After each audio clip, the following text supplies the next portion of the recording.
Почитувани граѓани, почитувани новинари.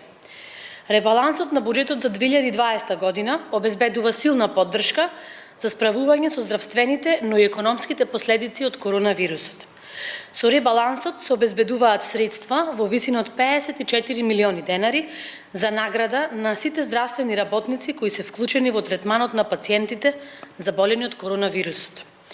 Овие средства се дел од вкупно 243 милиони денари, што владата ги издвои за здравството и ќе бидат распределени за набавка на лекот Ремдесивир, како и за набавка на вакцини и тестови за COVID-19. Со измените и дополнувањата на буџетот за 2020 година се обезбедува и поддршка за справување со економските последици преку реализација на четвртиот пакет антикризни мерки. 70 милиони евра ќе се наменат за субвенционирање на плати за 83.000 вработени за месеците октомври, ноември и декември.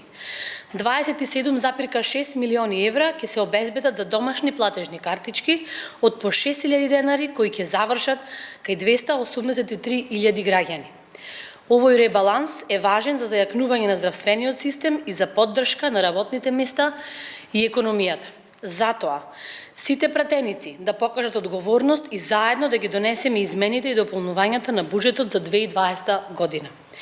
Како парламентарно мнозинство, остануваме посветени на мерките и политиките што носат поголема грижа за јавното здравје, поголема грижа за секој граѓанин, за секоја компанија погодена од кризата. Ви благодарам.